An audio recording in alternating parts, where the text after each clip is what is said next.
प्रहार टीवी और मैं हूं आपके साथ स्मिता पटवार। चलिए रुक करेंगे उत्तराखंड की तमाम बड़ी खबरों का, लेकिन उससे पहले एक नजर आज की हेडलाइंस पर। कल हुआ उत्तराखंड बोर्ड का रिजल्ट घोषित। हाई स्कूल में बागेश्वर और इंटर में रुद्रप्रयाग रहा प्रथम। टिहरी के मुकुल ने हाई स्कूल और हरिद्वार की दिया ने किया इंटर में टॉप। महिला कांस्टेबल उत्पीड़न मामले में आया नया मोड़, वीडियो वायरल न करने की अपील। काशीपुर में खुलकर सामने आई कांग्रेस की गुटबाजी और खेमेबाजी, किसी को नेता मानने को तैयार नहीं कार्यकर्ता। रुड़की पुलिस चिता से उठा ले गई किशोरी का शव, किशोरी ने फांसी लगाकर करी थी आत्महत्या। उखीमठ के व्यापारियों ने फिर जाम किया केदारनाथ हाईवे, एनएच के अधिकारियों ने एक सप्ताह के भीतर मार्ग खुलने की कही बात।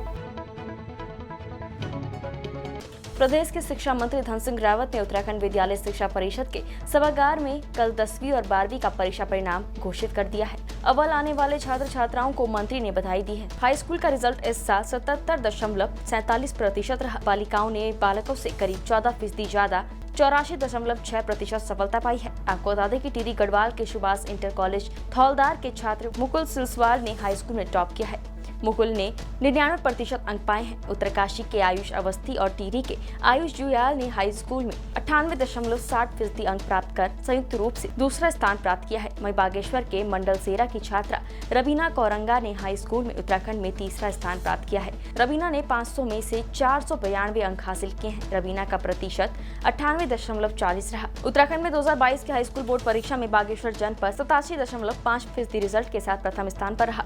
इंटरमीडिएट बोर्ड परीक्षा 2022 का इंटर का रिजल्ट 82.63% रहा। बालकों का उत्तीर्ण प्रतिशत 79.74% रहा। छात्राओं का पास होने का प्रतिशत 85.38% रहा। हरिद्वार के SMVIC मायापुर की छात्रा दिया राजपूत ने इंटर में प्रदेश में पहला स्थान हासिल किया है। चमोली SPVMIC गोपेश्वर के छात्र अंशुल बहुगुणा ने इंटरमीडिएट की परीक्षा में राज्य में दूसरा स्थान हासिल किया है। अंशुल ने 500 में से 484 अंक हासिल किए हैं। 2 छात्रों ने संयुक्त रूप से इंटर की बोर्ड परीक्षा में तीसरा स्थान प्राप्त किया है। RLS चौहान SPVMIC जसपुर उधम सिंह नगर की छात्रा दृष्टि चौहान और विवेकानंद VMIC मंडल सेरा बागेश्वर के छात्र सुमित सिंह मेहता ने इंटरमीडिएट की परीक्षा में 500 में से 483 अंक हासिल कर कुल 96% अंकों के साथ संयुक्त रूप से तीसरा स्थान हासिल किया है। इंटरमीडिएट बोर्ड परीक्षा में रुद्रप्रयाग जनपद के छात्रों ने 91.90% रिजल्ट लाकर प्रदेश में पहला स्थान प्राप्त किया है। 296 बच्चे जो है उत्तीर्ण हुए हैं। इंटरमीडिएट का जो हमारा परीक्षा परिणाम है वो हाई स्कूल की तुलना में अच्छा है।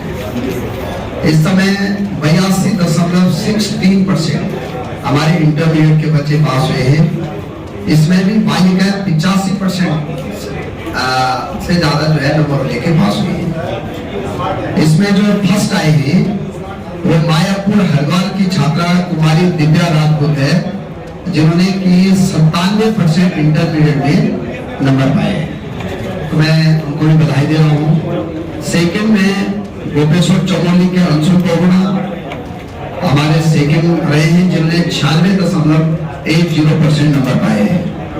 तीसरे स्थान पे जसपुर उधम सिंह नगर की छात्रा दृष्टि चौहान और मंडल सेरा बागेश्वर के छात्र सुमित सिंह मेहता थर्ड पे रहे हैं। इनके 96.60% रहे हैं। और बड़ी बात यह है कि इंटरमीडिएट में हमारे पूरे प्रदेश में रुद्रप्रयाग जिला फर्स्ट पे रहा है। वहां का टोटल परीक्षा परिणाम जो है 91.90 रहा है। तो बड़ी अच्छी बात यह है कि अगर 10 सालों की तुलना की जाए तो मुझे लगता है कि इस बार सर्वाधिक बच्चे हमारे अच्छी नंबरों से पास हुए। काशीपुर की विधानसभा क्षेत्र में कांग्रेस की गुटबाजी और खेमेबाजी एक बार फिर खुलकर सामने आई है। यहाँ संगठन को पुनर्जीवित करने के लिए भेजे गए BRO के सामने ही कांग्रेसी गुटों में नजर आए, जिसके चलते पहले तो BRO गुटबाजी देख ही दंग रह गए। वहीं बिना जनाधार के चंद कांग्रेसी नेताओं द्वारा पार्टी में किए जा रहे विघटन के चलते काशीपुर में संगठन पूरी तरह से खत्म हो चुका है। कुछ महीने पूर्व ही जहाँ महानगर अध्यक्ष के इस्तीफे के बाद से कार्यकारिणी भंग है, वहीं नई कार्यकारिणी गठन के लिए बनाई जा रही योजना शुरुआती दौर में ही खटाई में मिल गई है। वहीं न तो कांग्रेस के पास ना कोई बूथ स्तर अपनी कमेटी है और ना ही नगर इकाई की ही कोई कमेटी है। जो भी हमारी प्रदेश में स्थिति रही, जबकि हम चुनाव से पहले बहुत ही अच्छी स्थिति में थे, जो भी कारण रहे मैं उन कारणों पर नहीं जाना चाहूँगा, क्योंकि ये जनता का फैसला है, इसे हमें सहर्ष स्वीकार करना पड़ेगा। और अब जो हमारी पार्टी काम कर रही है वो बिल्कुल ज़मीनी स्तर पर काम कर रही है। बूथ लेवल से हमारी अभी नई कार्यकारिणी हमारी बनाई जा रही है, जिसमें हमारे बूथ अध्यक्ष वगैरह और सबको लेके हम यहाँ काशीपुर महानगर के और ब्लॉक के जितने भी हमारे गणमान्य और सीनियर लोग हैं और पुराने हमारे कांग्रेसी नेता हैं, उन सब को लेकर जो है एक बैठक आज हमारी यहाँ पर हुई है, जिसके लिए हमने सारा विचार विमर्श किया है। और हम बूथ लेवल पर हम ज़मीन स्तर से तैयार करेंगे, जो कर्मठ कार्यकर्ता हैं उनको हम आगे लाने का प्रयास करेंगे। मैंने देखा गया है गुटबाजी में कांग्रेस पार्टी को कटी भी दिखाएगी। लोग नक्शेरमा में मीटिंग कर रहे थे, महानगर अध्यक्ष थे, सीनियर वहाँ पे कांग्रेसी नेता हैं, कुछ लोग यहाँ दिखाए गए छापने में, उसको लेकर क्या कहना? देखिए, मेरा काशीपुर आगमन प्रथम बार हुआ है इस मामले में। अभी मेरे पास इसकी कोई जानकारी नहीं है, मैं इसकी पूरी तहकीकात करूँगा, उसके बाद ही आपको कुछ बता पाऊँगा। डेलीगेट का या ब्लॉक के अध्यक्ष का चुनाव कर लेंगे, ये कांग्रेस पार्टी की परंपरा नहीं है। जो हमारे बीआरओ साहब आए थे उन्हें भ्रम की स्थिति में रखा गया है, उन्हें ये नहीं बताया कि मीटिंग किस तरह से कैसे ऑर्गेनाइज की गई है। हम लोगों के बीच में अब बीआरओ आए थे, उन्होंने वहाँ की स्थिति से अवगत कराया हमें कि साहब मुझे इस तरह से कहा था। जो मैंने उनसे भी कहा ये बात आप गलत कर रहे हैं, कांग्रेस की पार्टी की मीटिंग वहीं होनी चाहिए थी। नहीं, देखिए, आने वाले वक्त में हम सब लोग मिलकर कांग्रेस पार्टी के संगठन को मजबूत करने के लिए कांग्रेस पार्टी के प्लेटफार्म को तैयार कर रहे हैं। लेकिन जो कांग्रेस पार्टी के ऐसे मुंह चढ़े अपने आप को नेता बनते हैं, मैं उन नेताओं को चेताना चाहता हूं कि अगर कांग्रेस पार्टी में वो अभी भी इस तरह के बयानबाजी से या हरकतबाजी से बाज नहीं आएंगे तो काशीपुर में उनका कोई अस्तित्व नहीं रहेगा। अब काशीपुर में उसका अस्तित्व रहेगा कांग्रेस पार्टी में जो कांग्रेस पार्टी के संगठन को मजबूत करेगा, कांग्रेस पार्टी का कार्यकर्ताओं को मजबूत करेगा, अल्पसंख्यक को मजबूत करेगा, स्वर्णों को मजबूत करेगा, ओबीसी को मजबूत करेगा, दलित को मजबूत करेगा। क्योंकि कांग्रेस पार्टी हमारा कौमी एकता का गुलदस्ता है। हम उस गुलदस्ते को दोबारा एक लड़ी में पिरोकर कांग्रेस पार्टी को मजबूत करने के लिए है काम करेंगे। लेकिन उन छुटभैया नेताओं की ना आप चलने देंगे और ना आगे को चलेगी। केदारनाथ यात्रा इन दिनों चरम पर है, लेकिन यहाँ बाबा केदारनाथ में आस्था रखने वाले भक्तों की श्रद्धा के साथ बड़ा खिलवाड़ किया जा रहा है। यहाँ मांस विक्रेता धड़ल्ले से केदारनाथ पैदल मार्ग से लेकर पूरे यात्रा मार्गों पर मांस बेच रहे हैं। आपको बता दें कि यात्रा काल में रुद्रप्रयाग से गौरीकुंड तक पूरी तरह से मांस प्रतिबंध रहता है, जबकि गौरीकुंड से केदारनाथ तक 12 महीने इसके क्रय विक्रय पर रोक है। बावजूद यहाँ धड़ल्ले से मांस की सप्लाई हो रही है, जिस कारण यहाँ पहुँच रहे भक्तों की आस्था को ठेस पहुँच रही है। उधर स्थानीय लोगों द्वारा भी मांस सप्लाई के खिलाफ आक्रोश जताया जा रहा है। लोगों का कहना है कि पुलिस प्रशासन को इस व्यवस्था के खिलाफ कार्यवाही करनी चाहिए। कांग्रेस के पूर्व प्रदेश प्रवक्ता सूरज नेगी ने कहा कि प्रशासन और पुलिस की नाक के नीचे मांस व्यापारियों द्वारा केदारनाथ यात्रा मार्गों पर मांस की बिक्री की जा रही है, लेकिन पुलिस प्रशासन इस पर कोई कार्यवाही नहीं कर रही है। इससे जाहिर होता है कि पुलिस प्रशासन भी मांस विक्रेताओं के साथ मिली हुई है। उन्होंने उत्तराखंड सरकार से मांग की है कि तत्काल मांस विक्रेताओं पर रोक लगाई जाए, ताकि हिंदू धर्मावलंबियों और भगवान महादेव में आस्था रखने वाले भक्तों की भावनाओं के साथ खेला न जाए। क्लीन एंड ग्रीन संस्था द्वारा काशीपुर में विश्व पर्यावरण दिवस के अवसर पर वृक्षारोपण कार्यक्रम का आयोजन किया गया, जिस मौके पर मां बाल सुंदरी देवी के परिसर के साथ ही मोटेश्वर महादेव परिसर में भी संस्था द्वारा वृक्षारोपण किया गया। इस मौके पर पूर्व दर्जा राज्य मंत्री सुखदेव सिंह नामधारी ने भी गुरुद्वारे में वृक्षारोपण कर प्रकृति के संतुलन को बनाए रखने के लिए हरियाली की महत्ता को बताते हुए कहा कि सिर्फ कुछ अवसरों पर ही वृक्षारोपण नहीं होना चाहिए, बल्कि वृक्षारोपण लगातार किया जाना चाहिए, जिससे प्रकृति का संतुलन बना रहे।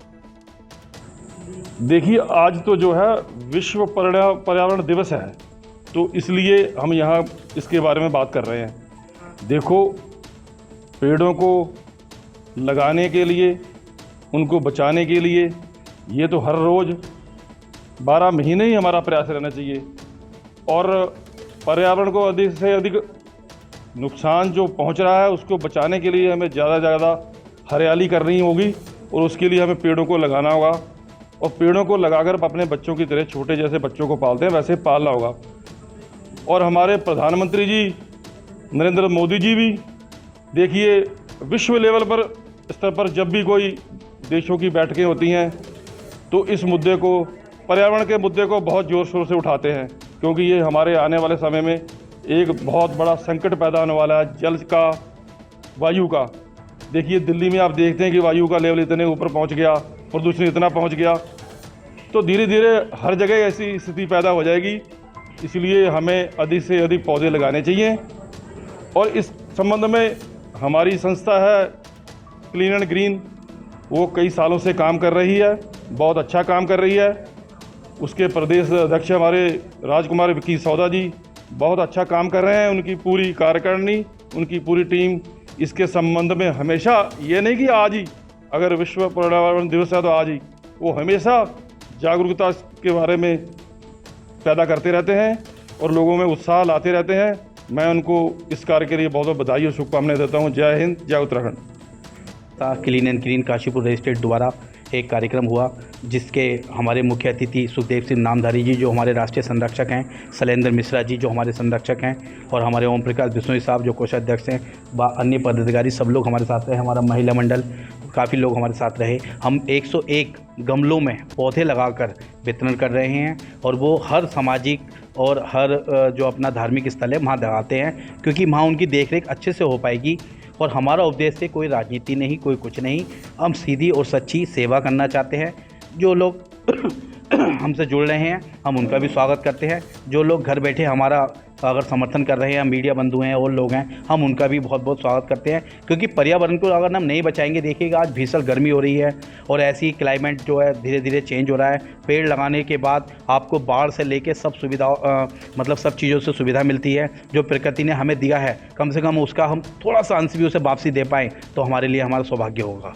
इसी पे हमारी क्लीन इंजन काम कर रही है और मैं इस संस्था का प्रदेश अध्यक्ष होने के नाते सभी पूरे देशवासियों से अनुरोध करूंगा कि वो ज़्यादा से ज़्यादा पौधे लगाएं और ज़्यादा से ज़्यादा लोगों में उत्साह लाएं। धार्मिक स्थलों में लगे लाउडस्पीकर की गूंज उत्तर प्रदेश से उत्तराखंड देवभूमि तक पहुंच चुकी है। हाईकोर्ट के आदेश पर राज्य भर में धार्मिक स्थलों से लाउडस्पीकर हटाने का कार्य किया जा रहा है। वहीं पुलिस प्रशासन द्वारा 1 जून से लाउडस्पीकर हटाने का अभियान प्रदेश भर में चल रहा है। इसी कड़ी में प्रदेश भर में 3 दिनों के अंदर 258 लाउडस्पीकर धार्मिक स्थलों से हटाए गए हैं। हाईकोर्ट के इस आदेश पर पुलिस प्रशासन मुस्तैदी से काम कर रहा है। साथ ही हरिद्वार जिले में कई धार्मिक और सार्वजनिक स्थानों में लाउडस्पीकर को हटाया गया है और पुलिस द्वारा लाउडस्पीकर से हो रहे ध्वनि प्रदूषण के लिए धर्म गुरुओं और आम जनता को जागरूक किया जा रहा है। हाँ, माननीय उच्च न्यायालय का इसमें एक निर्देश आया है कि जिसमें जो भी सार्वजनिक प्रतिष्ठान या कोई धार्मिक स्थल हैं उनसे जो भी प्रसारण होता है उसकी एक ध्वनि की सीमा एक लिमिट उसमें लगाई गई है, जो कि शांत क्षेत्र, औद्योगिक क्षेत्र, रिहायशी इलाके और कमर्शियल इलाके, जिसको बोलते हैं silence zone, commercial zone, residential zone and industrial zone, इसके लिए अलग अलग सीमा निर्धारित की गई है। इस सीमा का पालन कराने के लिए और लाउड स्पीकर के अनुचित प्रयोग को रोकने के लिए पुलिस लगातार कार्रवाई कर रही है। कितने देर का ये अभियान चलाया जा रहा है और किस तरह से लोगों को बताया जा रहा है? ये एक अभियान नहीं है, ये एक सतत प्रक्रिया है। ये ऐसा नहीं है कि कोई 1 हफ्ते के लिए चल रहा है उसके बाद ये बंद हो जाएगा, चूँकि एक निर्देश जो है वो एक कंटिन्यूएशन में है वो, तो ये तो लगातार चलता रहेगा। जो भी इसका शुरू में हम लोगों को समझाने का प्रयास कर रहे हैं उनको, क्योंकि कई लोगों को जानकारी नहीं होती, कई लोगों को डेसिबल क्या होता है इस सब के बारे में कोई बहुत ज़्यादा चीज़ें पता नहीं होती हैं, तो अभी हम अवेयरनेस के साथ साथ इसको इन्फोर्स करा रहे हैं और धीरे धीरे इसमें स्ट्रिक्टनेस बढ़ाई जाएगी। कालाडूंगी में निर्धन और असहाय लोगों को विधायक प्रतिनिधि के नेतृत्व में 7 लाख के आर्थिक सहायता चेक वितरित किए गए। कालाडूंगी विधायक बंशीधर भगत के प्रतिनिधि विकास भगत ने कालाडूंगी तहसील में एसडीएम कालाडूंगी और बीजेपी कार्यकर्ताओं के साथ निर्धन और असहाय लोगों को आर्थिक सहायता चेक वितरित किए, जिसमें कुल धनराशि 7 लाख के आर्थिक सहायता चेक दिए गए। आज यहाँ पर माननीय विधायक जी के द्वारा चेक वितरण कार्यक्रम रखा गया था, जिसमें हमारे पास टोटल 32 चेक आए थे जो लगभग 7 लाख अमाउंट के थे। किन किन को दिए गए? ये लगभग जितने भी हमारे ये निर्धन परिवार हैं, आर्थिक सहायता के जो पात्र व्यक्ति हैं, उन लोगों को यहाँ पर चेक वितरण का कार्यक्रम किया गया था। ये सरकार द्वारा कुछ निर्धन लोगों को और बीमारी से ग्रस्त लोगों को आर्थिक सहायता प्रदान की गई है। आज वही चेक यहाँ बांटे गए हैं। माननीय मंत्री जी ने विधायक जी ने चेक बांटने थे, लेकिन उनकी व्यस्तता के चलते आज चेक यहाँ भाजपा के मंडल अध्यक्ष जी द्वारा बंटवाए गए हैं। कुंड उखीमठ मोटर मार्ग पिछले कई दिनों से बंद पड़ा हुआ है। मार्ग पर पुस्ता दहने के चलते वाहनों का आवाजाही नहीं हो पा रही है। इसी को फिर दूसरी बार सोमवार को उखीमठ के व्यापारियों ने कुंड में केदारनाथ राजमार्ग पर जाम लगा दिया। इस बीच लोगों ने नेशनल हाईवे के अधिकारियों के खिलाफ जमकर नारेबाजी भी की। वहीं बाद में उप जिलाधिकारी उखीमठ भी मौके पर पहुंचे। उन्होंने व्यापारियों और जनप्रतिनिधियों से लंबी वार्ता की, लेकिन जाम खुलवाने में सफल नहीं हुए। बाद में एनएच के अधीक्षण अभियंता भी मौके पर पहुंचे और उन्होंने 1 हफ्ते के भीतर मार्ग सुचारू करने का आश्वासन दिया, जिसके बाद जाम खोला गया। वहीं व्यापार संघ अध्यक्ष उखीमठ राजीव भट्ट ने कहा कि एनएच के अधिकारी बेहद लापरवाह हैं। हाल ही में लाखों का पुस्ता लगाया गया, लेकिन वो बनते बनते ध्वस्त हो गया। उन्होंने कहा कि सड़क खोलने में भारी लेट रतीफी की जा रही है और इसका भारी नुकसान उखीमठ के व्यापारियों को उठाना पड़ रहा है। ये कुंड उखीमठ राष्ट्रीय राजमार्ग के पुनः बाधित होने की स्थिति में व्यापार मंडल उखीमठ द्वारा पुनः दूसरी बार कुंड में विरोध प्रदर्शन और चक्का जाम किया गया और जिसमें संबंधित विभाग के अधिकारियों द्वारा मौके पर आकर बताया गया कि वैली ब्रिज का इसमें निर्माण किया जाएगा और जो मात्र 7 दिन में इसका कार्य पूरा कर दिया जाएगा। तमाम जनप्रतिनिधियों की मौजूदगी में, विभागीय अधिकारियों की मौजूदगी में 7 दिन में वैली ब्रिज का इसमें निर्माण कर आवाजाही है तो खोल दिया जाएगा। ठीक है सर, धन्यवाद। काराडूंगी में बीते दिनों काराडूंगी थाना अध्यक्ष राजवीर सिंह नेगी पर उत्पीड़न का आरोप लगाने वाली महिला कांस्टेबल पार्वती गोस्वामी ने सोशल मीडिया पर एक वीडियो जारी किया है, जिसमें महिला कांस्टेबल पार्वती गोस्वामी के द्वारा बताया गया कि उक्त प्रकरण मामले में किसी बाहरी व्यक्ति द्वारा वीडियो बनाकर वायरल कर दिया गया है, जिससे वो काफी आहत हुई है। वहीं पूरे मामले को देखते हुए नैनीताल जिले के कप्तान पंकज भट्ट ने बताया कि उक्त मामले की जाँच रामनगर सीओ विभा दीक्षित को सौंप दी गई है। जाँच के बाद कार्यवाही की जाएगी। सभी लोगों को मेरा नमस्कार। मैं नैनीताल की राइड पर ड्यूटी पर थी। जिस दौरान ड्यूटी के दौरान मैं अपने अधिकारी को अपनी समस्या बता रही थी, किसी व्यक्ति द्वारा मेरा वीडियो बनाया गया जो सोशल मीडिया पर वायरल कर दिया गया। मुझे बिल्कुल भी पता नहीं था कि मेरा वीडियो बनाया जा रहा है और इस मामले में मेरे उच्च अधिकारियों द्वारा जांच की जा रही है। मेरे उच्च अधिकारी उस पर निष्पक्ष जांच करेंगे। आप प्लीज़ इस वीडियो को वायरल ना करें। कल कालाडूंगी तिराहे पर एक महिला आरक्षी का एक वीडियो वायरल हुआ है ड्यूटी के दौरान का। इस पे महिला आरक्षी द्वारा अपने बयानों में दूसरा वीडियो डाला गया। उनके द्वारा बताया गया है उन्हें कुछ आक्रोश था जिसको लेकर के वो बातचीत कर रही थी, जिसका वीडियो बना करके कुछ लोगों द्वारा यह डाला गया है। इस पूरे मामले की जांच सीओ विभा दीक्षित को सौंपी गई है। काशीपुर कोतवाली क्षेत्र में इन दिनों लूट, डकैती, चैन स्नैचिंग, चोरी जैसी आपराधिक घटनाओं का ग्राफ बढ़ता जा रहा है। बढ़ते मामलों को देखकर स्थानीय लोगों में डर का माहौल बना हुआ है, तो वहीं पुलिस की कार्यशैली पर भी जमकर सवालिया निशान उठ रहे हैं। हालांकि पुलिस इन आपराधिक घटनाओं को अंजाम देने वाले युवकों को गिरफ्तार तो कर ही रही है, लेकिन आपराधिक घटनाओं पर अंकुश लगाने पर पुलिस की सारी कोशिशें नाकाम होती नजर आ रही है। आपको बता दें कि काशीपुर कोतवाली क्षेत्र में एक दिन में 3 लोगों से फोन छीनकर बदमाश फरार हो गए, जिनकी तलाश पुलिस द्वारा की जा रही है। तो वहीं आपराधिक घटनाओं के बढ़ते ग्राफ को लेकर काशीपुर सीओ का कहना है कि काशीपुर में पेट्रोलियम बढ़ा दी गई है, जगह जगह चेकिंग अभियान चलाया जा रहा है। कल महाविद्यालय परिसर में सैकड़ों छात्र छात्राएं परीक्षाएं के समय सारणी में बदलाव की मांग को लेकर एकत्रित हुए। ओम छात्र संगठन के संस्थापक अमरीकन पुरी जिला अध्यक्ष देवराज बिस्ट द्वारा छात्रों की इस समस्या को सुना गया और प्रमुखता से इस मांग को छात्रों के साथ मिलकर उठाया गया और श्रीदेव सुमन विश्वविद्यालय कुल सचिव का पुतला फूंका गया। साथ ही प्राचार्य के माध्यम से ज्ञापन भेजा गया, जिसकी प्रतिलिपि उच्च शिक्षा निदेशालय को भी भेजी गई। महाविद्यालय उत्तरकाशी के सभी छात्र छात्राएं जो आज यहाँ पर एकत्रित हुए हैं, ये परीक्षा तिथि में बदलाव को लेकर एकत्रित हुए हैं, क्योंकि श्रीदेव सुमन विश्वविद्यालय ने जो परीक्षा तिथि जो एक कार्यक्रम घोषित किया है, उसमें एक तो लगातार परीक्षाएं हैं, उसमें गैप नहीं है। जैसे कि पूर्व में होता आया है कि परीक्षाओं की तिथियों में जो है गैप दिया जाता है ताकि बच्चा थोड़ा अच्छे से रिविजन कर सके। साथ ही में क्रमानुसार पेपर नहीं दिए गए हैं। जैसे कि अगर फर्स्ट पेपर केमिस्ट्री का है तो उसके अगला पेपर जो है बॉटनी का है, जिससे कहीं ना कहीं छात्र का जो है एक जो पढ़ने का एक तरीका होता है, जो एक सीक्वेंस में होता है, वो टूट रहा है। और साथ ही जैसे कि आप देख रहे हैं कई परीक्षाएं अभी प्रतियोगी परीक्षाओं का कार्यक्रम भी है। जैसे कि अभी कई ऐसी परीक्षा जैसे पुलिस की भर्ती की तैयारी चल रही है, उसका परीक्षा है, कहीं की नर्सिंग के पेपर है। तो इससे जो है छात्र जो है असुविधा में है, असमंजस में है कि क्या वो किस परीक्षा की तैयारी करे। तो हम श्रीदेव सुमन विश्वविद्यालय से मांग करते हैं कि परीक्षा का कार्यक्रम जो पुनः एक सही रूप में जो है तैयार करें, जिसमें जो है परीक्षा के बीच में गैप भी हो, जिससे परीक्षार्थी जो है परीक्षा देने के लिए जो है उनको पर्याप्त समय मिल पाए रिवीजन करने के लिए, और साथ ही जो अन्य प्रतियोगी परीक्षाएं भी वो देना चाह रहे हैं उसके लिए भी उनको थोड़ा समय मिल पाए। जनपद उधम सिंह नगर के किच्छा में हो रही लगातार चोरी और झपटमारी को लेकर कल किच्छा के प्रांतीय उद्योग व्यापार मंडल के पदाधिकारियों ने किच्छा के कोतवाल अशोक कुमार का घेराव किया, जिस पर किच्छा कोतवाल अशोक कुमार ने अपना पल्ला झाड़ते हुए कहा कि अभी उनके पास फोर्स पूर्ण मात्रा में नहीं है, लेकिन वो फिर भी इन बढ़ती हुई चोरियों पर अंकुश लगाने का कार्य करेंगे। वहीं प्रांतीय उद्योग व्यापार मंडल किच्छा के महामंत्री विजय अरोड़ा ने बताया कि अगर आने वाले गुरुवार तक नगर पालिका सभासद के दुकान से हुई चोरी का खुलासा नहीं हुआ तो फिर से किच्छा कोतवाली में प्रदर्शन एक बड़े रूप में करेंगे। हो रही हैं और पिछले काफ़ी समय से लगातार कई जगह टीन शर्ट उठा के चोरी की गई हैं। आज कल एक व्यापारी के यहाँ चोरी हुई जिसमें 72,000 रुपये और एक मोबाइल फ़ोन हमारे व्यापारी का गया है, जो कि मेरे साथ हैं। मैंने आज पुलिस को कड़ी चेतावनी देते हुए कहा है कि अगर बृहस्पतिवार तक इस मामले में कोई रिजल्ट नहीं मिला तो शायद हमें व्यापार मंडल को मजबूरन थाने में धरने में बैठना पड़ेगा। आपके माध्यम से बताना चाहता हूँ कि सबसे पहले जो घटना हुई है वो मेरी दुकान में ही हो गई। अब क्या होता है, चोरों की देखिए इतना जो मिल रहा है इनको, इन्होंने पीछे से आके दुकान काटी है और ऊपर जो टीन सेट होते हैं उससे ड्रिल मशीन से उसे उखेड़ के नीचे अंदर प्रवेश करे हैं। उसके बाद जो हमारा कैश रखा हुआ था पूरे दिन की दुकानदारी का, जो हम लोगों को दूसरे व्यापारी को जो देते हैं सुबह पेमेंट, वो सारी रखी हुई थी। उसकी उस पर नज़र रही है, चाहे वो कैसे भी रही है, हम इस बात में नहीं जानते। उसने सारा वो कम से कम 72,000 रुपये हमारा दुकान का वो निकाला है, कुछ सामान इधर उधर फेंका है और चला गया। उत्तराखंड की तमाम बड़ी खबरों में फिलहाल इतना ही। बाकी खबरों के लिए देखते रहिए पहाड़ टीवी। नमस्कार।